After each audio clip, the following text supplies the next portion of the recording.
มาเด้อนี่เอาเลี้ยงไว้แจนี่ก็ได้น้องหัวไก่ก็ได้ก็มาลองเห็ดปูนี่จังหวะกันพี่น้องจังหวะอีกตัวนึงเอาตัวนี้มาก่อนเกี่ยนี่ตะละอ้อแก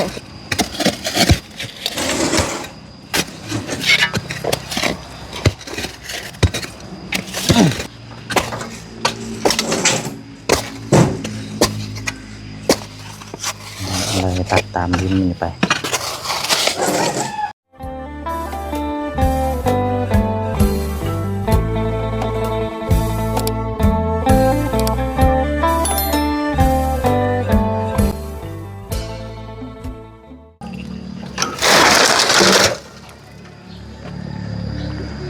วางไว้ซื่อๆนี่ว้า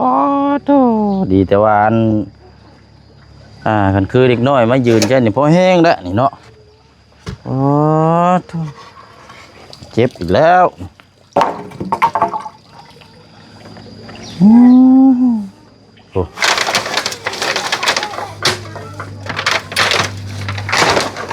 เอาจักรยานกับตีนหัวโซ่ขาดน็อตขาดผูพังไปแล้วนี่เนาะขันจะไปสอบในกระลายเติบแล้วนี่พี่น้องเลยเอาอะไรพี่น้องเนาะเปิดภาพมาเมื่อนี้กับพบพ่อเดี๋ยวว่าพบเจอกันอีกคือเก่าเนาะกับสายๆในจังหน่อยเด้อพี่น้องเนาะมาเมื่อวานนี่กับบ่อทวงบ่อทันคำมืดก้อนเนาะสำหรับทางเขตของทางน้องอ่อนแม่ลูกซีน้องพี่น้องเนาะเอากาหลายคู่หลายคนอาจจะได้ครับชมหับหูไปแล้วเนาะสำหรับเคสของทางน้องอ่อนพอดีว่าทาง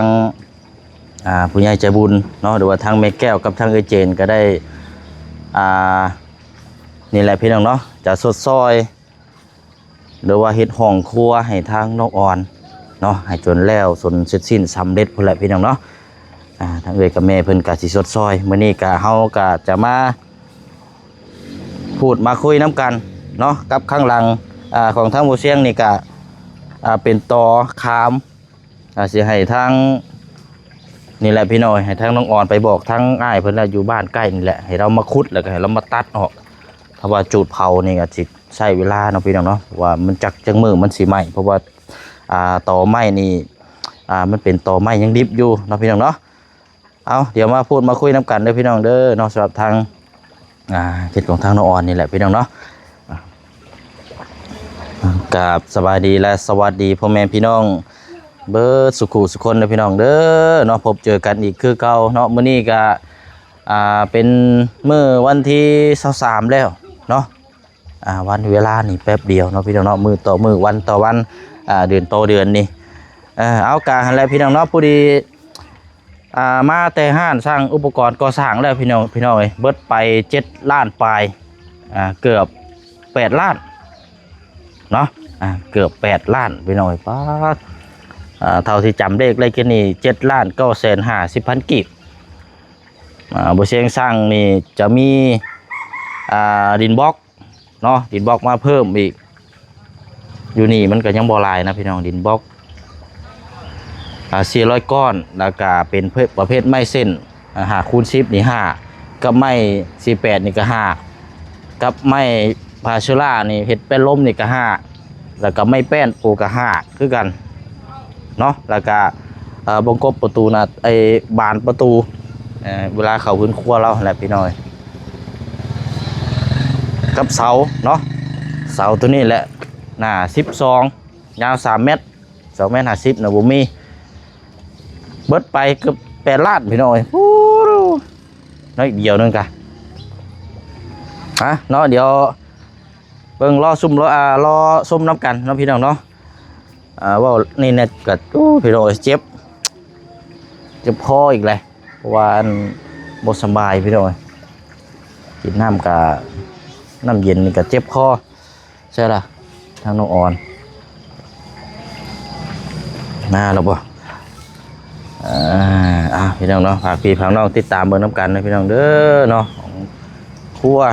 นี่ห้องน้ำนี่ก็โอเคแล้วพี่น้องเอ้ยอันนี้ก็เบิ่งก้อนครับพี่น้องเนาะ เบิ่งถ้าจบจากเวียกงานตัวนี้ก่อนคันว่าอยากแต่งหน้าแต่งตาเนาะหรือว่าสิใช้ลิปสติกให้สวยสีสันก็จังว่าการพี่น้องจบจากตัวนี้แล้วก็จังจะลงทาสีได้บ่หรือว่าจังไดก็เบิ่งนํกันอีกเทื่อนึงเนาะพี่น้องเนาะโหเนี่ยทรายเฮานี่บ่พาสั่งพี่น้องยังมีหลายอยู่เอาทางน้องออนเนาะโอเคเอาไปก่อนแล้วเบิ้ลระบอกเวียกในครอบครัว แล้ว เรียบร้อยแล้วเนาะ เขาไปเสียยาให้3 มื้อแล้วยาให้10 โมง3 มื้อนั่นเขาไปหาหน่อไม้ไปขายอยู่เวียดเมื่อวานนี้เอาถือว่าเรียบร้อยแล้วเนาะโอเคเลยสับพอดีแล้วเอามื้อนี้เดี๋ยวมาเบิ่งน้ำกันเนาะเพราะว่าอ้ายสั่งบ่เสียงสั่งเป็นอุปกรณ์ห้องครัวนี่เกือบครบเบิดนั่นแหละเนาะเกือบครบเบิดเลยมีแต่ว่ารอทางสร้างมาอย่างเดียวไปมานั่งอยู่ต่อพี่เพิ่นก็ได้มันจังค่อยกวดเมื่อ 4 โมงก็ขุดนี้ต้องเอาออกตัวนี้นี่เนาะถ้าสิเผานี่ก็โอ้ซึ่งสิบ่ได้หรอกพี่น้องยากเลยก็ต้องตัดอย่างเดียวละใช้อันผู้เจ้าไปบอกเพิ่นสิมาอยู่บ่เรายังเอาโซ่เลยโอเคบ่ได้แม่นคนเก่าหรอว่าเนาะคนใหม่บ่ตัดได้เนาะโดยซอยมื้อนั้นเด้ซอยคนมื้อนั้นน้องซอยคนมื้อนั้นคนตัดมื้อนั้นนั่นเด้ผู้กับน้องสอนนำบ่อ๋อเราตัดได้บ่นั่นได้เอาแล้วเรามีจักบ่มีแต่ว่าเราเป็นผู้หญิงบ่แม่นบ่ผู้หญิงแต่ว่าการแต่งกายมันคือผู้ชายเนาะเราเฮ็ดเวียกได้บ่นะได้ว่าขอโทษนำพี่น้องแบบคล้ายๆเราคือทอมนั่นแหละเนาะสิว่าแต่ว่าเราเป็นผู้หญิงบ่เราเป็นผู้หญิงโอ้เอ้าสิได้เห็นกูนั่นใหม่แล้วบาดนี้พี่น้องโอเคซะเดี๋ยวถามชื่อเสียงเรียงนามเพื่อนเราอยู่ไสน่ะพุ่นแม่เราเสียชีวิตแล้วยังแต่พ่อแล้วว่าพ่อเราเอาเมียใหม่แล้วแม่เล่านำไปขายหมักนัดมื้อนั้นอายซื้อซอยนั่นเด้มื้อนั้นบ่โดยแม่เราเองตายแล้วนี่แม่แบบพอเอาเมียใหม่เด้อันเมียหน้าผู้นี้เนาะแม่แท้ๆนั่นเสียแล้วโอเคซะเดี๋ยวมาเดี๋ยวอ้ายสิถามเราเองเนาะโดยมันสิว่าก็เป็นคู่หูกับน้องสอนเนาะน้องจะได้สอนเราอยู่บ่หรือเฮาบ่ได้ไปเบิ่งน้องสอนก็บ่อยากบอกเล่าปานใดพี่น้องก็เกรงใจน้องเพิ่นเพราะว่าน้องเพิ่นก็ยังมีเวียกมีงานก็มีแต่ว่าเฮาสิให้ทางนี่ฮะก็สิจ้างให้เนาะให้มันแล้วไปเลยนะพี่น้องมันจังอันนี้มันเพื่อบัดอันนี้เนาะน้ำล้นแล้วเด้น้ำนี่เฮาโอ้โหปิดบ่ได้เลยบ่ต้องเจ้ามาปิดวาล์วตัวนี้ก่อนไปปิดวาล์วตัวนี้ก่อนเฮาอยากปิดยันเปลืองเด้ปิดก่อนปิดให้แน่นรถ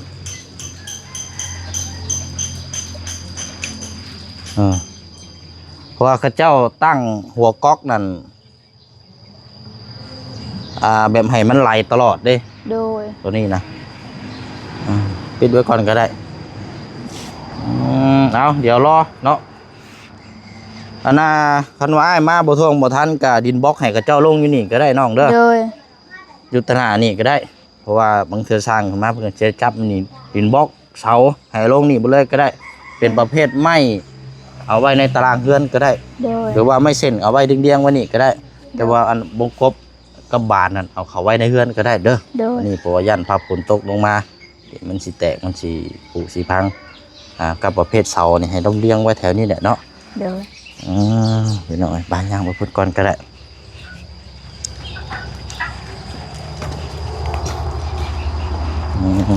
น้องอ้อนั่งนี่ก่อนก็ได้เจ้านางลงขอนไม้นางลงรถนางหนามาพี่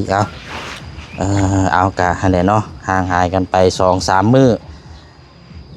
เราสิเข้ามาเมื่อวานนี่กับบ่ทันมันมืดก่อนแหละว่าเข้าไปหาทางน้องออยแน่แล้วก็กับพุ่นแน่พี่น้อยมันเวลาแป๊บเดียวเอามีแต่ว่าอ้ายสิแจ้งเรื่องของน้ำก็ที่ว่าจะน่าจะแล้วเบิดนั่นแหละเนาะ โดย น่าจะแล้วเบิดเลยโมเมนต์ห้องครัวพี่น้อยขอโทษขออภัยได้หลายห้องครัวที่กำลังจะเริ่มขึ้นนี่เนาะ โดย อันนี้ก็โดยความจุดประสงค์ของทางแม่แก้วกับทางเอเจนที่เพิ่นมองเห็นเนี่ยอยากให้มีเนาะแล้วก็ทางพี่น้องปาดุง FC ที่พักหลันที่เบิ่งที่แย่งอยากให้มีคือกัน โดย เนาะซึ่งก็เกิดขึ้นกันนี่แหละเนาะทางแม่แก้วกับทางเอเจนเพิ่นได้ฝากเงินมาสมทบเพิ่มอีกแต่ทางบ่เสียงนี่จัดแจงตัวนี้เฮ็ดให้ห้องครัวให้เจ้าเด้อ ก็มีแต่ว่ารอรุ่นรอชมน้ำกันว่าห้องครัวว่าสีงามหรือว่าจังใดก็นั่นแหละพี่น้องเนาะก็ดีใจนำจะได้มีห้องครัวแล้วก็ห้องครัวห้องน้ำก็ถือว่าโอเคแล้วบ้านนี้เนาะสะดวกสบายเลยเนาะเอาฝากขอบมกขอบใจทางแม่แก้วกับทางเจน้ำในเด้อเนาะน้องอ่อน ขอบบุญขมกขอบใจหลายๆแม่แก้วกับเจนหลายๆเด้อที่พักเงินให้เฮ็ดห้องครัวให้ลูกให้น้องขอบคุณหลายๆขอให้อยู่ดีมีแห้งให้สุขภาพแข็งแรงความเจ็บหายได้ความไข้บ่ให้มีปรารถนาสิ่งใดขอให้ได้สิ่งนั้นนอนหลับขอให้ได้เงินหมื่นนอนตื่นขอให้ได้เงินแสนขอให้อยู่มันคนยืนขอให้อยู่เย็นเป็นสุขขอให้สุขกายสบายใจทั้งหมดครอบครัวแม่แก้วกับเจนหลายๆเด้อสาธุขอให้เทวดาหักแพงหลายๆขอให้มีความสุขความเจริญเด้อสาธุและทั้ง FC ปาลุงหมดทุกคนเด้อขอให้เทวดาหักแพงหลายๆขอให้อยู่เย็นเป็นสุขขอให้สุขกายสบายใจเด้อสาธุทั้งอายนำเด้อขอให้อายไปใส่มาใส่ให้หลอดปลอดภัยขอให้อายไปใส่มาใส่มีคนหักคนแพงตลอดปีและตลอดไปขอให้ทั้งหมดกับครัวอายขอให้อยู่เย็นเป็นสุขขอให้สุขกายสบายใจเด้อสาธุโอเคเนาะวันนี้เฮารอทางอ้ายเพิ่นมาตัดต่อขามนี้แล้วก็ทางรอเบิ่งถ้าทางอุปกรณ์มาส่งเนาะแป๊บนึงพี่น้อยตอนนี้ดินบล็อกเพิ่มแล้วเนาะจำนวน400 ก้อนพอหรือว่าเดือดเกินจังใดก็จังว่ากันพี่น้อยเอาตามนี่ทางสร้างเพิ่นแจ้งมาบอกนะพี่น้องเนาะแต่ว่าเขาก็คิดเบิ่งกันสิประมาณนี้แหละพี่น้อยแต่ว่าก็ขอให้เดือซะเนาะมันจังบ่สั่งเพิ่มมาเด้อนี่เอาเลี้ยงไว้แจนี่ก็ได้น้องหัวไก่ก็ได้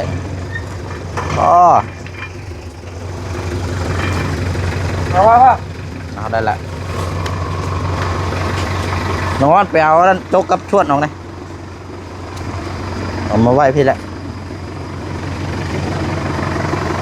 เนี่ยเอาเลี้ยงเอานี่แหละเรารอบนี่แหละ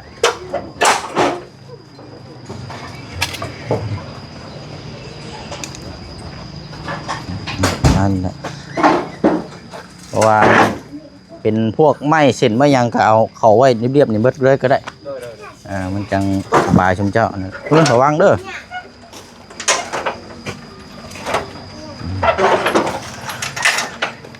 อยากจุ่มน้ำโทรหาทางพอสร้างกับบ่ฮับพี่เจ้าเนาะกะสิให้ทางเราและมาเห็ดเนาะคงราคากะนี่แหละพี่น้องกับพอดีประมาณ3,000แหละพี่น้องเนาะในเฉลี่ยเบิ่งกับประมาณ1 บาทเฮากะสิให้ยะเบิ่งมื้อเด้อประมาณ 14,000 ของครัวเนาะก็ถือว่าใหญ่อยู่พี่น้องกว้างมันยาว3.50 เมตรยาวเพื่อนเราก็เกือบ6 เมตรพุ่นมาจากพี่น้องเนาะ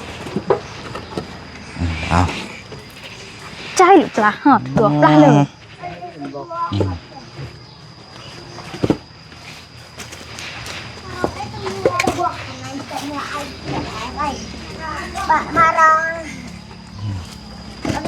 เห็ดปูนี่จังว่ากันพี่น้องจังว่าอีกตัวนึง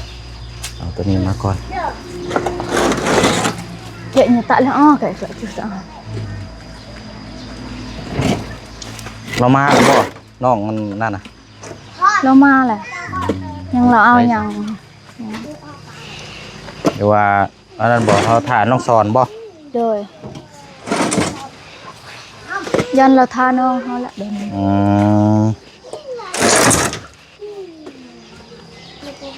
คอนพี่ยิ่งนึงมาคำเมื่อกี้ป่ะ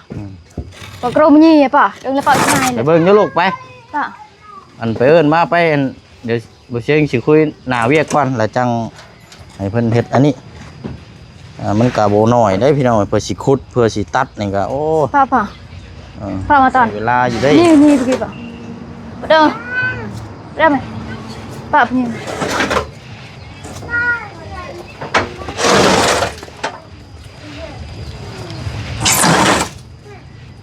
กำลังเอาบล็อกมาเนาะ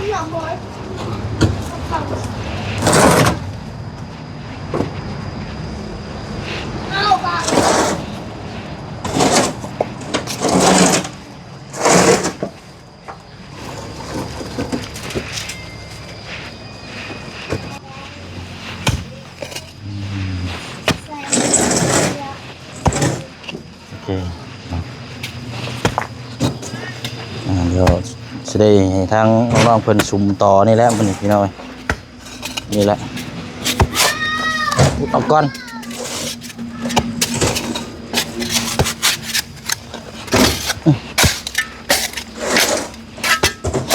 ตัดออกประมาณก้าให้มันบิดประมาณพื้นนี่ก็พอละนี่เราก็จะเอาต่อตัวนี้แล้วตัวต้องขุดก่อน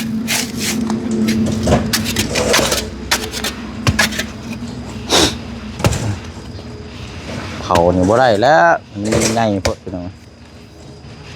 ขุดรอบๆหน่อยจักตัดขาทั้งนอกคอยเชียนพาคอยปีดออกนะครับนั่นแหละ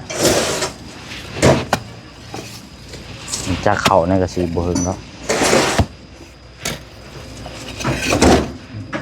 เรียกมาแค่นี้แล้วเนาะพอเฮ็ดทั้งน้องสอนมันป่วยติ โดย ว้าว เจ้าหัว ป่วยบ่สบายทั้งน้องสอนนะนั่นแหละพี่น้องได้สุ่มต่อตัวนี้ออก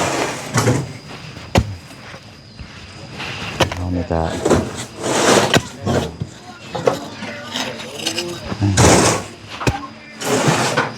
เดี๋ยวเนาะเราทางน้องเพิ่นมาก่อนสิพูดคุยนำน้องเพิ่นพูดสิตัดต่อไม้ขามเอาโอเคเนาะสั่งตัดต่อไม้เฮามาเลยเอาเบิ่งอยู่น้องวิธีใดเจ้าเคยม่างอยู่หรอว่าต่อ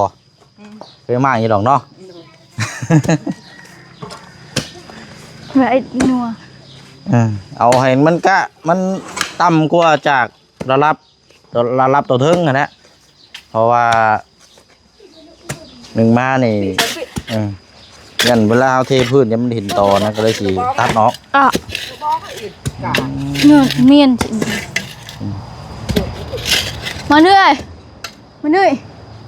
มียนหนึ่งนัวป่ะ เปิดสภาพ ไข่ฉันบ่โอ้ยมาเป็นพร้อมกันแทบบานให้กับป่วยคือกันได้นี่กะเป็นวัด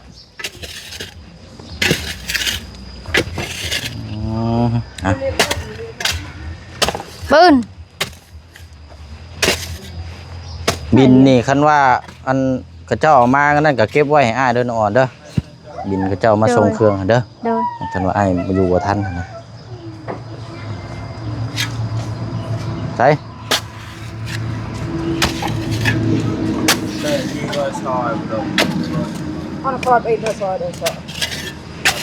ลองเบิ่งพี่น้อยเนาะเดี๋ยวนี่ก่อนกำลังใกล้ที่จะขุดขี้ดินออกบริเวณคันตัดเลยมันมีขี้ดินใบมีดมันสิบ่เข้าเชียง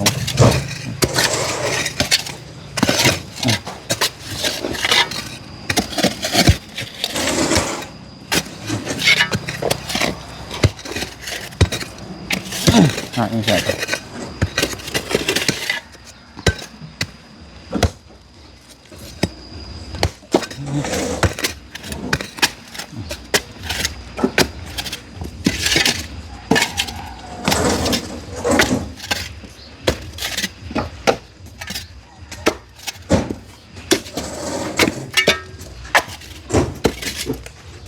เรียนแล้วจะวิกจักว่า ของครัวน้อยเฮาบิดอยู่หรอกน้องๆเนาะบ่เกะกะเวลาตัดบ่บิดอยู่หรอกเนาะการให้ทางเพิ่นมาเฮ็ดกันแล้วจังมั่งพี่น้องยันเดี๋ยวเราสิบ่มีหม่องเข้า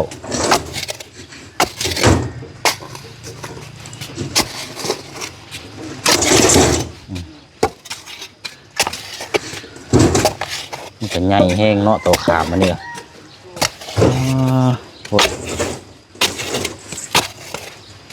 คอยปาดเอาแล้วคอยตัดคอยเกียร์หน่อยแล้วเล็กทีละหน่อยไปเบิ่งน้องเพิ่นผู้ชี้เชี่ยวชาญในการที่จะตัดต่อไม้เราพี่น้องเบิ่งการขุดการล่องเลยสิหมกจุกพี่น้องมันก็ได้มันทำงานครับ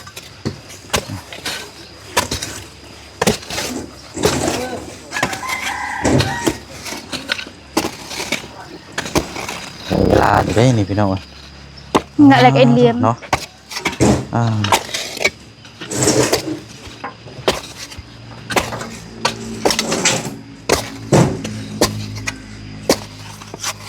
ะไรตัดตามดินนี่ไป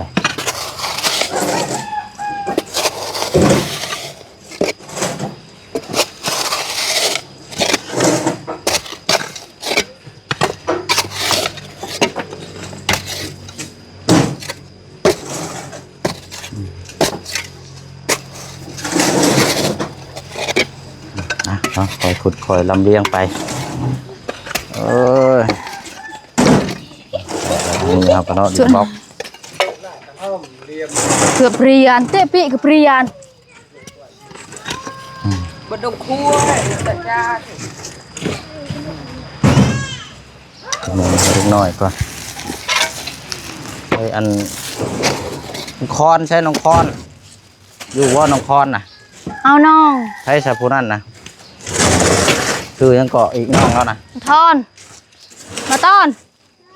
ไปที่ไหนมาพี่กอดมาเอาขนมมาเชื่อครับได้ไปใช่สบายดีนายสบายดีพุ่นสบายดีพุ่นนายพี่มาพี่มาพอสิมือสบายดีแต่มาที่ไหนเอาสบายดีงามเอาขนมแบ่งกันเด้อใจแบ่งกันแล้วก็เก็บอันน่าถุงเด้อบ่ให้ทิ่มตัวทิ่มเด้อดูไปเนาะเอาอะไรพี่น้องเนาะก็เดี๋ยวจังมาติดตามน้ำกันอีกคลิปต่อไปเนาะสำหรับทางสุ่มชัยต่อไม้นี่นะพี่น้องเนาะวันนี้ก็เฮาได้มาแจ้งมาพูดมาคุยแล้วก็พร้อมมอบน้ำกันเพื่อที่จะเบิ้งน้ำกันอีกช็อตหน้ากับเครื่องของพวกนี้กันจะมาครบอันนี้พี่น้องเนาะเอาเดี๋ยวคลิปนี้ลาพี่ละน้องไปก่อนพี่น้องเด้อเนาะหากินข้าวกินน้ำก่อนข้าวก่อนนี่ก็9 โมงปลายแล้วพี่น้องเนาะเดี๋ยวผมเจอกันในคลิปหน้าเนาะพี่น้องเนาะพาพี่น้อง FC เฮาติดตามเบิ่งน้ำกันยาวๆเลยนับตั้งแต่มื้อนี้จนแล้วพี่น้องเนาะจนเริ่มก็พลังพี่น้องเนาะลาก็เด้อพี่น้องเด้อเนาะบ่สิกูสักคนเนาะพบกันในคลิปหน้าพี่น้องเนาะสบายดีเด้อพี่น้องเด้อเนาะđây rồi bị này gì bị lao